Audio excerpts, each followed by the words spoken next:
Justin beats Ilia, it is not only one of the greatest upsets of all time, it is one of the greatest caps to a career of all time. Like, if he, all through what he's been through, wins the interim title, wins the BMF title, if he does that and caps his career off, you look with that one. He's such a pretty boy that he was so concerned about the blood so immediately. I hit him with the uppercut. He's bleeding and he started touching it over and over and over.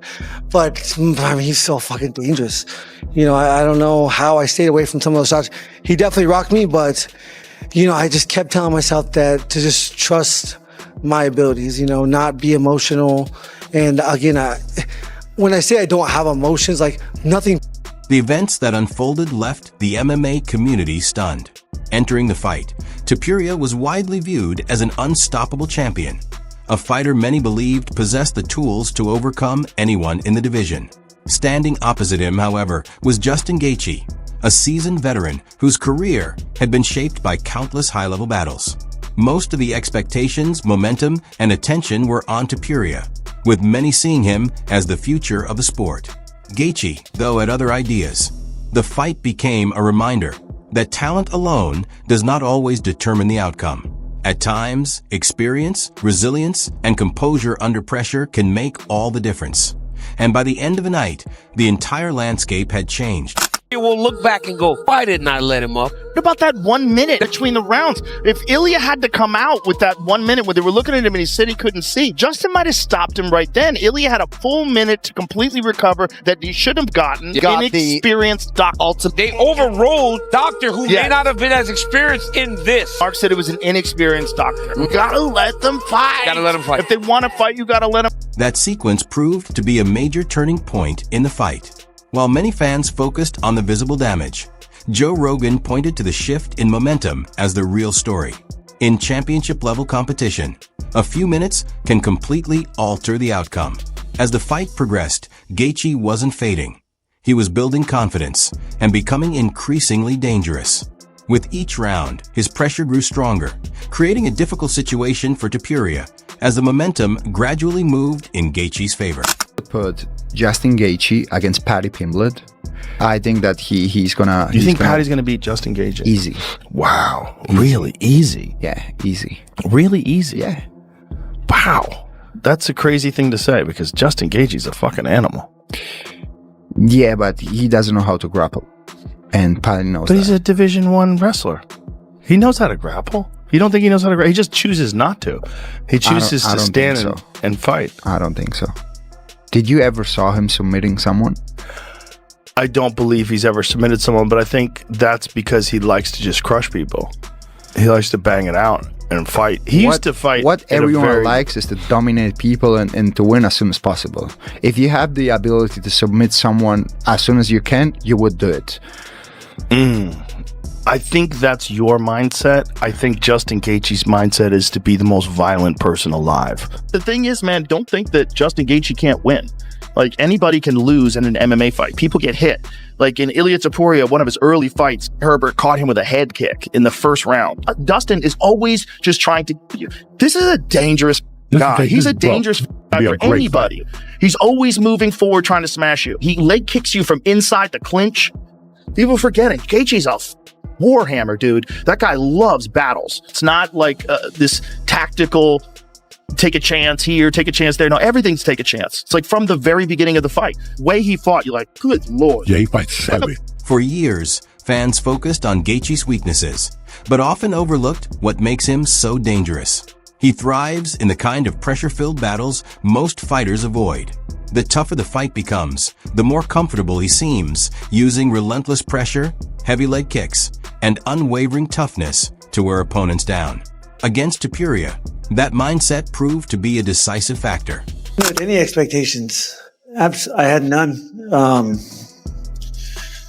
I thought he was going to be faster, thought he'd be stronger, I thought he'd hit a lot harder. I always tell myself they're better than me. And, you know, it makes me push myself. Like, I need to push myself to be the best that I can be, to perform at the best level. You know, Gaethje's comments reveal the mindset of a seasoned veteran. Rather than assuming things will go his way, he prepares for the toughest possible challenge and expects adversity. That approach allows him to stay composed when difficult moments arrive. In a high-stakes fight, that level of mental preparation can often become a decisive advantage. For a fact is that he never fought with someone like me.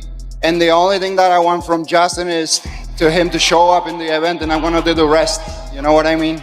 My first fight ever was outside, and one of my last fights will be outside. So it's a crazy life. I'm gonna be so ready. I'm so ready to put it on the line. I don't give a fuck if he beats me, doesn't beat me, doesn't matter. I'm coming in there and I'm gonna try to knock this motherfucker out. I will be throwing missiles on the White House lawn on June 14th. Both fighters entered the bout with complete confidence. Topuria was convinced he possessed the tools to overcome any challenge, while Gaethje promised a relentless battle from start to finish. Neither man intended to take a step back, which is what made the matchup so compelling. Beyond the physical skills involved, it was a collision of two mindsets. One fighter looking to solidify his future at the top of the sport, and the other determined to show he still belonged among the elite.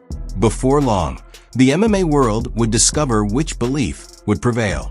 Main event was the greatest fight of all time. It literally was the greatest fight of all time because the guy that won it, Justin Gaethje, was in many books a 6-1 underdog, which is crazy odds for a guy who was an interim lightweight champion. He fought the best of the best, one of the best to ever do it, a BMF champion, super durable, extremely dangerous, and that's how good Ilia Topuria is. That's how good Ilia is. In many people's eyes, Ilia Topuria is the most skilled fighter of the new generation, and the new generation is arguably the most skilled era in MMA history. Ilia was at the very top of that mountain, and most people believed he would simply be too much for Justin. For a while, he almost took Justin out in the second round. But then Justin rallied. It looked like Ilia suffered significant damage in either the first or second round. He was clearly having trouble seeing out of one eye. Then Justin started landing heavy shots in the third round. Ilia had slowed down considerably. It seemed like he had emptied the tank trying to finish Justin in the second. Sometimes when a fighter pushes that hard for a finish, they burn through too much energy and struggle to recover between rounds. Justin recovered, and Justin started battering Ilia in the third and fourth rounds. By the end of the fourth round, Ilia retired on his stool. He couldn't see properly out of either eye. He had absorbed a brutal knee to the body while grounded. Justin had controlled him and drove a powerful knee into his rib cage. You could see the immediate reaction. The round ended shortly afterward. When he returned to the corner, he simply couldn't continue. You wonder if he broke a rib. That's certainly possible. But perhaps even more significant was the damage around his eyes. As both eyes were badly swollen. His nose was badly damaged. He had absorbed countless punches to the face. It even looked like there might have been orbital damage, possibly a fractured orbital bone, because the swelling around both sides of his face was extreme. He was almost unrecognizable, and yet he stayed in the fight as long as he could. But when you can't see, you can't see, and when you've taken that much damage, sometimes the smartest decision is to stop. Ilia is a very intelligent fighter, and I think he understood the reality of the situation. At that point, he couldn't properly... This was the point where the fight began to change. Early success can sometimes lead fighters to push harder in search of a finish, increasing the pace and expending more energy to end the contest. Many observers believe that Topuria found himself in that situation as he pressed forward looking to stop one of the toughest competitors in UFC history. However, Gaethje weathered the storm. When a finish doesn't materialize, confidence can begin to fade while questions start to emerge. At the same time, Gaethje was making adjustments, reading the fight, and waiting for opportunities. As the rounds progressed, momentum gradually shifted. The pressure intensified, the strikes carried greater impact, and the damage continued to build. What initially looked like another dominant performance for Topuria slowly evolved into a display of Gaethje's trademark toughness, patience, and resilience. And yeah, it was such a crazy ride. We had a lot of delays. A couple of the rehearsal. Again, I wouldn't recommend this to my enemy. We are some of the toughest people on this earth. Those body shots were crazy. I mean, he was really, really fast, but when he didn't get the finish at the end of the second round, I think it really took his spirit. And, again, I said it in the press conference leading up. I was like, he really backed himself into a corner saying he's going to be so dominant. And I said it, when we go to the second round, you're going to be like, what the fuck? When we go to the third round, you're going to be like, what the fuck? And that's what I did tonight. Did you feel he was broken after he didn't get that finish? I never felt he was broken because he was so dangerous at the whole time. But in the third round, when I started landing those jabs, when he started finding his back foot, I knew. One of the most notable aspects of Gaethje's response was how composed he remained throughout the fight. He understood the challenge in front of him and never underestimated Topuria's danger. At the same time, he sensed a change in momentum and recognized that the fight was beginning to move in a different direction. That awareness is often what separates experienced veterans from the rest of the field. They identify subtle shifts in confidence, timing, and energy, then capitalize when opportunities arise. Gaethje did exactly that, demonstrating the resilience and determination that have defined his career for years. There's absolutely no quit in him. It simply doesn't exist. If you went looking for quit inside Justin Gaethje, you'd find nothing. An empty room. No signs of weakness. No surrender. No escape route. That's just not who he is. Can he lose? Of course. He's human, but quitting has never been part of the equation, and that's what makes him so dangerous. He's been through the deepest trenches this sport has to offer. 5-round wars.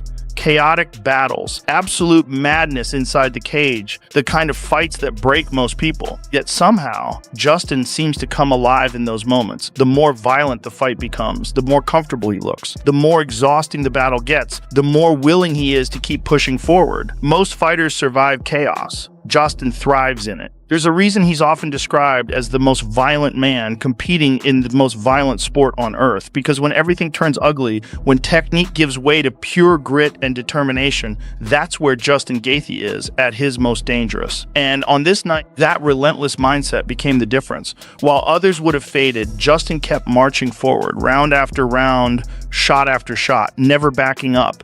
Joe Rogan's description captures the essence of Gaethje's career. What makes him so dangerous is not that he is unbeatable, but that defeating him often requires enduring an extraordinary level of punishment and pressure. Through grueling 5-round battles, exhausting exchanges, and moments when most fighters would fade, Gaethje continues to push forward.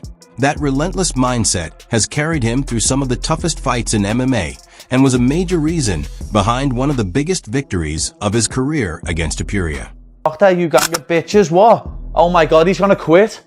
Oh my god, Ilia Topuria, you little bitch. Don't you dare quit like this. I couldn't see, and I carried on fucking fighting because I'm not a little bitch. I got my eye gouged and I fucking carried on fighting. Give him an extra 30 seconds breathing and everything. I didn't fucking get that when I got gouged in the eye. When his thumb basically touched me brain. I didn't get that. But you've got it for being a little bitch. You're ready to quit, Ilia, you little bitch. And this is what I'd do to you. I'd make you fucking quit. Oh! Nice right hand by Justin. Oh! This little guy, Ilia, thought he was on my level. I told everyone, he's not my level. Nobody on my level, brother. If he wants, he can come Dagestan 2-3 years and train with us. And then he'll be ready. This guy is big quitter. He quit on stool in biggest fight of his life. My trainer, The fight sparked huge reactions across MMA, but one thing was undeniable. Gaethje reminded everyone why he remains one of the toughest competitors in the sport.